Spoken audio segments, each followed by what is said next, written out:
Welcome sa aking mini vlog at ngayong araw nga ipapadala natin itong napitas naming bunga ng mangga sa kapatid ko na nasa Baguio.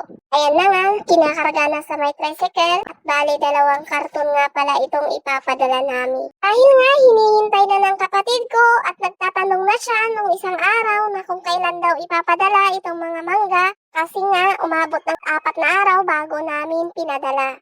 Dahil nga may trabaho si Josawa ay natagalan nga itong aming padala kaya naman yung iba ay nahinog na. Bale, ibibiyahe namin itong mga mangga papuntang San Juan, La Union sa may sentro at doon namin hihintayin yung bus na pagpapadalhan namin. Alis nga pala kami ng bahay ng bandang alas 3 ng hapon dahil dumadaan ang bus ng bandang alas 4 hanggang alas 5 ng hapon. Kaya naman maaga kaming umalis ng bahay upang hindi maiwan ang aming ipapadala. At ayan nga, halos hapon na nga yan ay mataas pa rin ang tirik ng araw.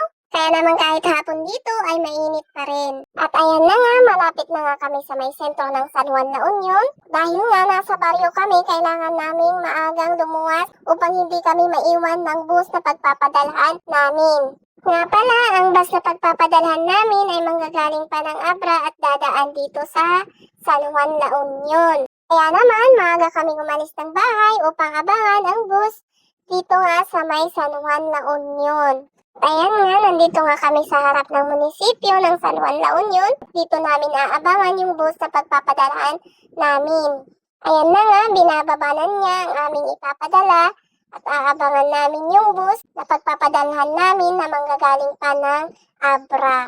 Ayan nga, katatapos lang ng fiesta ng San Juan, La Union at happy fiesta sa inyong lahat. Tapos nga ng ilang oras na paghihintay ay dumating na nga yung bus na hinihintay namin. At ayan na nga, binuhat na nila upang isakay doon sa bus at maraming salamat sa napakabait na konduktor at pati na rin sa driver.